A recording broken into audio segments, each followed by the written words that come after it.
What's up, guys? SIG here with FalTac. We got another build coming at you today. It is a cold day in New Hampshire. It's about 30 degrees. It's not that cold, but we have winter coming on Saturday. It's the, official winter solstice.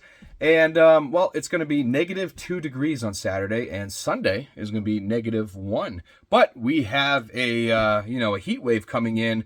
Monday and Tuesday are going to be like 3 degrees. So that's good. That's a nice heat wave. And oddly enough, it's supposed to snow on Christmas Eve. So we'll take it. So it looks like so far we're having a white Christmas. So anyways, we have a build right now. We're doing a fuse with a TLR7 HLX, Talon hood, and a G-code paddle. All right. On a pillars that I modified because the retention was way too much. Pretty much locked in. You couldn't get it out. So I put a small piece of material right in there to pretty much cut the retention depth in half. And it's working perfectly now. It's right where I like it. So we have our TLR7 to the HLX conversion. And all we have to do is mount a couple pieces. And there's a couple ways to do this. So I'm going to show you what I'm going to do and why. So stay tuned.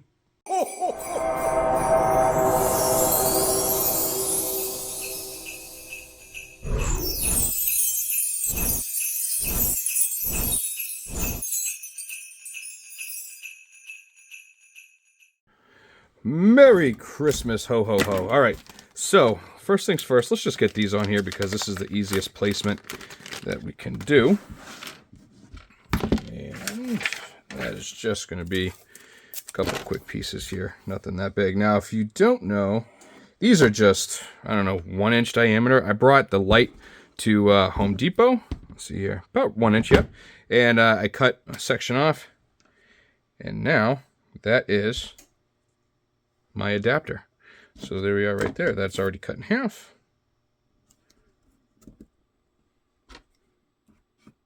And there we go. There is a TLR7 HLX conversion. Very easy to do on your own. So, all right.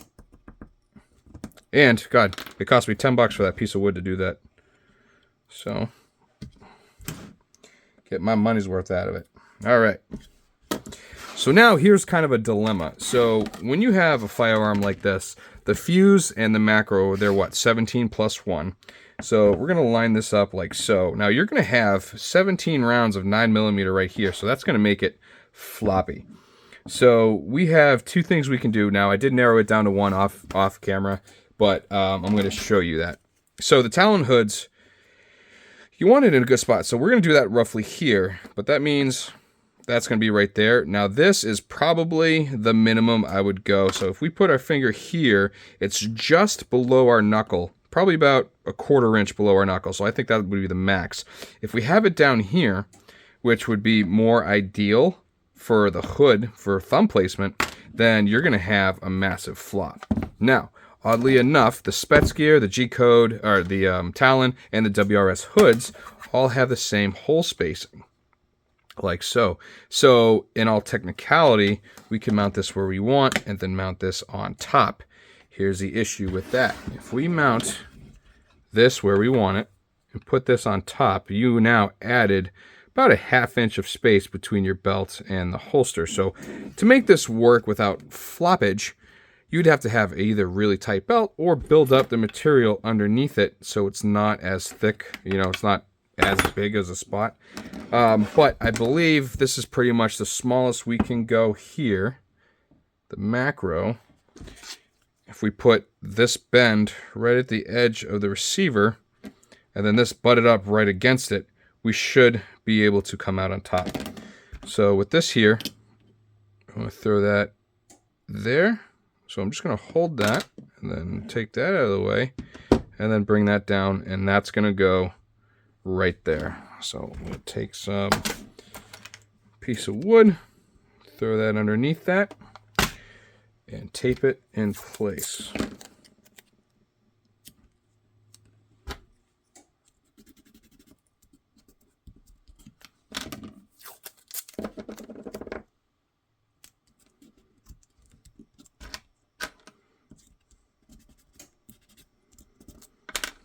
And we got not sticking.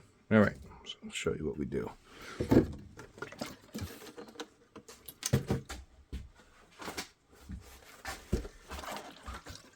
I know I've used this mold before, so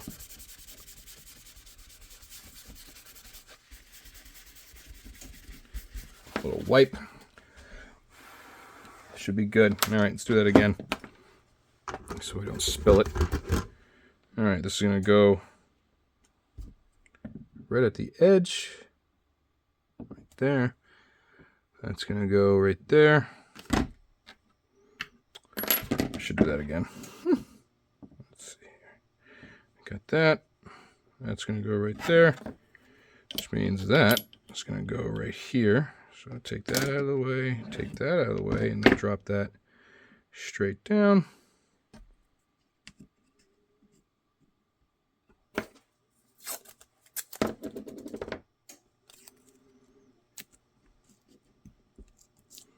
Hey, what do you know? It's sticking. At least a little better. All right.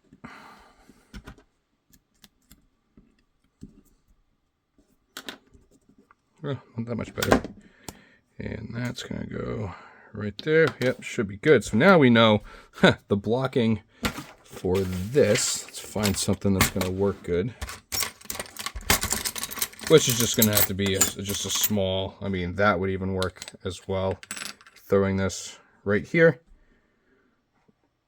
That's no problem. I want to go a little bit smaller, but that would work. There we go.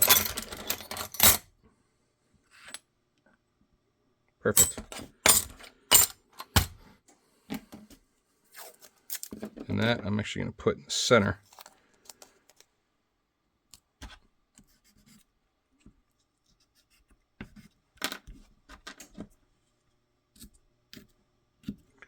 So we have dimples. Bada bang. There we go. So there is the blocking for that side. And then we want this particular setup, because of the way it's bent, which we might have to modify with a little bit of heat. No big deal. We might have to bring the bends up more. This we want directly in line with the pivot point. So this is going to go right there.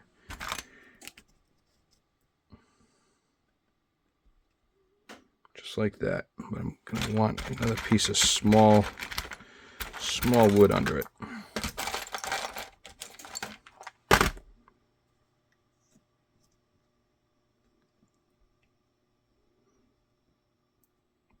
Should work good.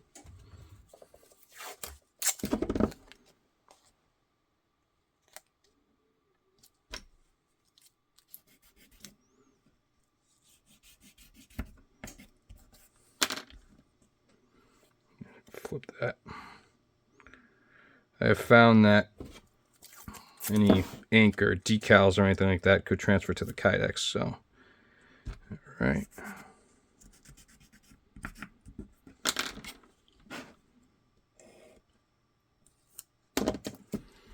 All right, good to go. This is going to go black, so let's go ahead and cut that.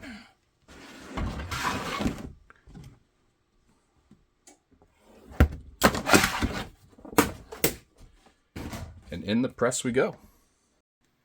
And while that's in the press, I actually got in a new mold. It is from Plan B Holsters, and it is a 1.5 stack dual mag carrier for the Glock 43, Glock 48. However, it fits double stack steel magazines. So steel magazines fit in this no problem and no wiggle. And then the MRD takes up any slack from side to side as well. So these are going to go on the new website. I'm not adding anything more to my current website, but these are going to go on the new one. So this is a Glock 48 with Peerless 802C, which is the hinge cuffs. So dual mag for 940. It's made for Glock 1.5 stack because they're always thicker because they're all polymer, but it fits the steel 2 double stack. So we'll get that on there as well. So it is never stop growing. But this is going to ring soon, so let's get you set up over there so you can see the definition of the press.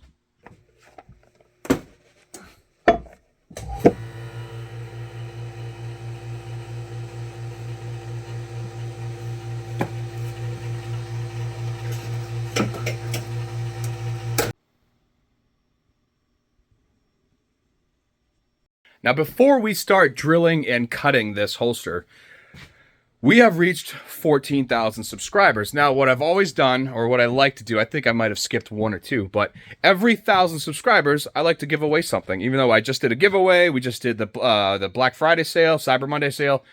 Well, I hit 14,000 subs. So let's give away another holster. This is going to be for an inside the waistband holster, concealed carry. It could be with or without the claw. But I just had to do an inventory on vacuum molds for handguns. Now, I'm doing that because I offer shells and I need to get an accurate list. So I got my final order from Pale Horse, which means I have everything here right now until I order more. So out of all this, all those,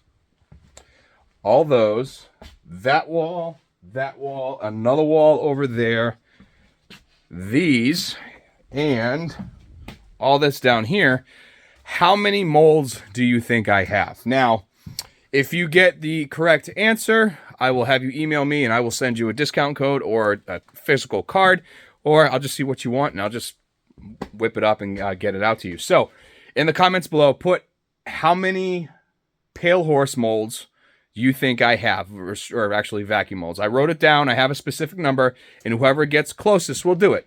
And maybe I'll let this go till, like, I don't know, Christmas, or maybe, well, shit, it's a week and a half and the month's over. So maybe New Year's, maybe we'll do that. So let me know what you think. Throw a number down there. And I'll just say, yes, it's in the triple digits, which is insane because cha-ching, cha-ching.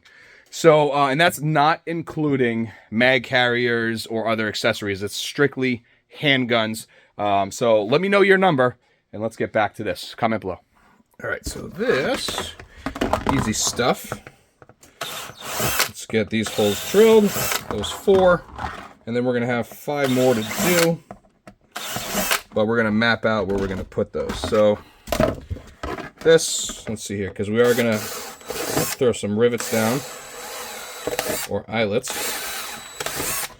All right, and we need to figure out where it's gonna go. So for the time being, let's clean our holes.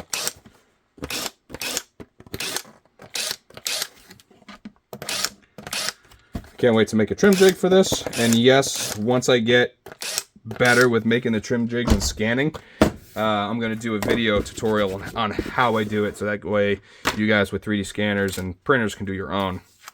So, but, all right, so let's do this. I need this right here because we're going to see, I only need 2 of those. Let me get a couple screws. I need to know where exactly to put this. So we're going to throw this here. This has a little wiggle because of, let's see here. These are going to center it. And I'm only doing this because I need to know the spacing. So now there's no wiggle. I could throw those on there. I can't tighten it because it's going to squish the eyelets. So I'll just go until it's snug.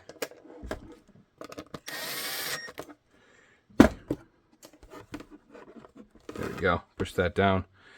All right, and let's see here, so that right there, so this is going to go here. All right, which means right there, and that's where the holes are going to be.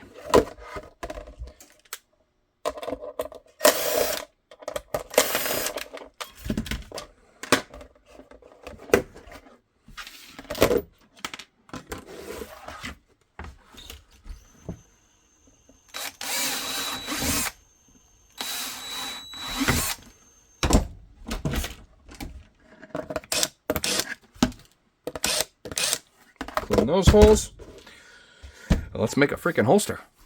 And we are cut. Now, doing that, this right here, I cut that U channel because if you fold it with that bump right there, it's not going to fold well and you could potentially ruin it. So if you don't have a trim jig like me, make sure you cut that out before you do it. So, but you know, I always do a gusset.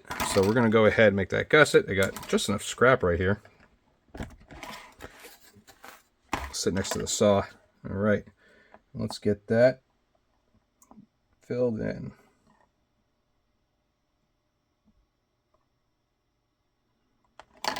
All right, I'm gonna go ahead, drill it, and then cut it out, and then just smooth that out, and then we'll set it with eyelets. And here's what it looks like before I drill it. So, bada bing, or before I cut it. Now I'm just gonna cut it out, make it look pretty, and then I'll show you before I set the eyelets. All right, and the eyelets I always put in from, this is the top side.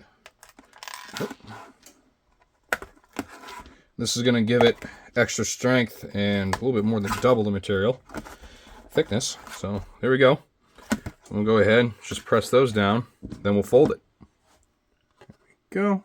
Eyelets are in. Just gonna do a quick fold, then we'll trace out how we're gonna cut it.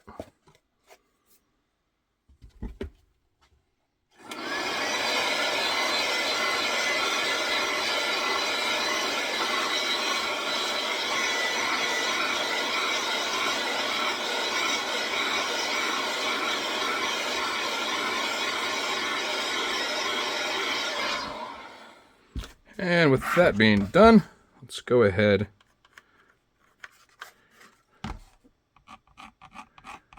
Let's see here, the fuse. Right there is good. We're going to come up. So, just shave that. Come right up over. All right. And then, because I made the bezel, I'm matching this point, these 2 points up right there, because the bezel is just a hair longer.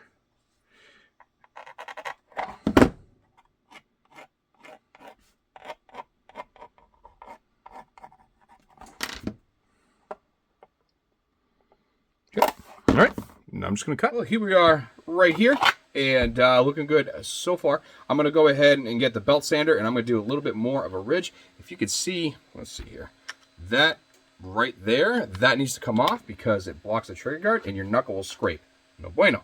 So I could do that and cut a little bit more, but that just removes a lot of material that I feel like is not needed. So I'm going to do just a little bit of a loop. I'll show you what that looks like after, but then we're just going to clean up and assemble.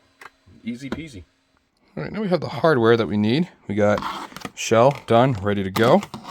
Obviously, we got the G-code hood. We got that, paddle and hood. These are 3/8 inch. Those are quarter, 0.4375, half inch, 3/4 inch. And you can see the hood ones, they're special.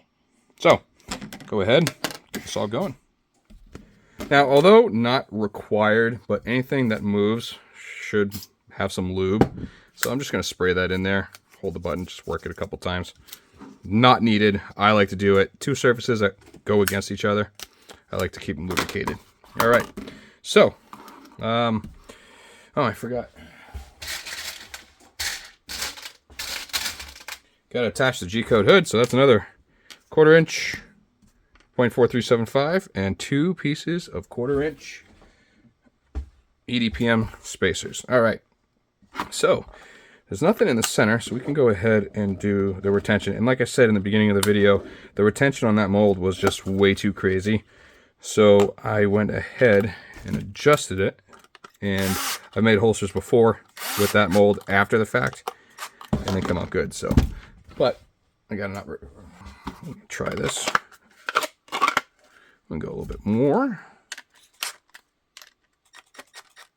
That's what I like. Oh yeah. All right. Let's throw the hood on. Now, if I'm right, should be right around here is where we're going to be putting it. But let's throw this guy on here.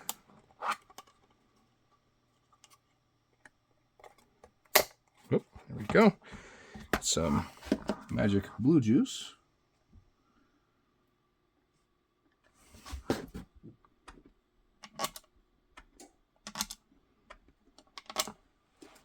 And unlike the other hoods, you can actually tighten these down.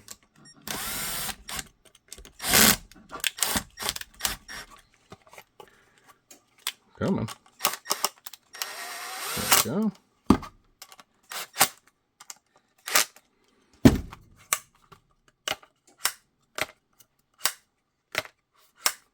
Beautiful. All right, we can get this. Oh yeah, it's so thick. Let's get rid of the 1/4 inch. And we'll do a couple 3/8, that way I can hold. Oh. There we go. Now, I normally don't Loctite these ones in because you could cant it, but with the hood so close, you can't cant it, so.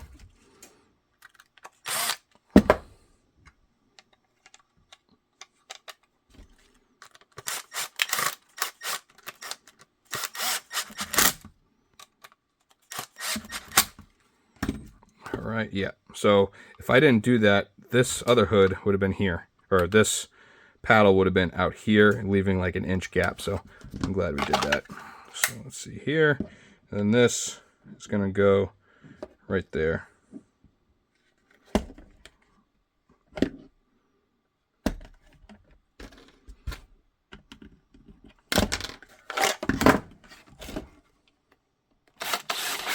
Still got to pull the hardware for the hood and get that all set up.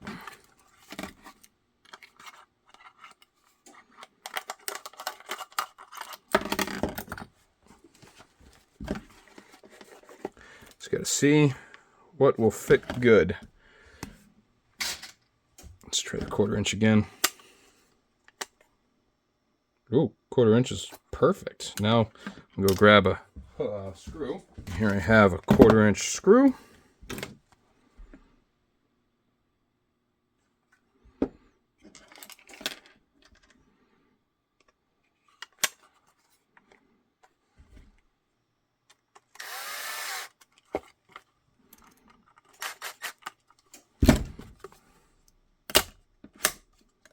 And that's going to be tall enough to clear optics. Also, you're not going to be able to get the gun out.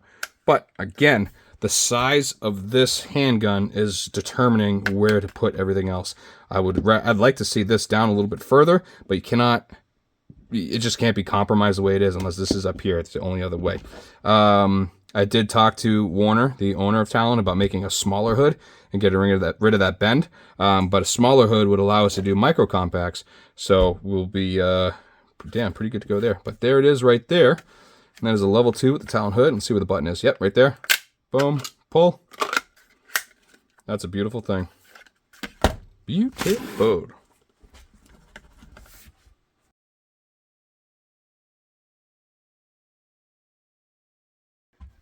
Hey, you guessed it. That wraps up another video. That wraps up another build for the books. And let me know what you would have done. Would you have done the same configuration like this, or would you drop this a little bit lower and then put this higher and made them on the same mounting holes? Let me know what you would have done. I think I like this way the best. It's not going to stick out, doesn't flop, feels good on the waist, and it's just all around, I think, better design to do it this way. But like I said before, let me know in the comments how many molds you think I have, and I will send whoever is the closest or dead on balls, I will get them a free holster of their choice for inside the waistband. So, but on that note, this is going out to Utah from a friend on Facebook who reached out a while ago. And so that's going to go out. And you know what? It is a little over 5 o'clock. I got to go inside, start prepping for dinner because I got a couple of hungry kids and, you know, I got to let the dogs out and all that fun stuff. So thank you guys for following along. It's Christmas pretty much. Kids' last day of school. And, you know, I can't wait. It's my favorite time of the year. And so we'll see. I might do 1 or 2 more videos before the big day. But if not, Merry Christmas, guys. And I will see you on the next one. Huge shout out to Holstersmith and Knife Kits. They provide everything you see in these videos. And I wouldn't be where I am today without them or you. So on that note, keep moving forward. I'll talk to you later. See you later. Love you. Bye.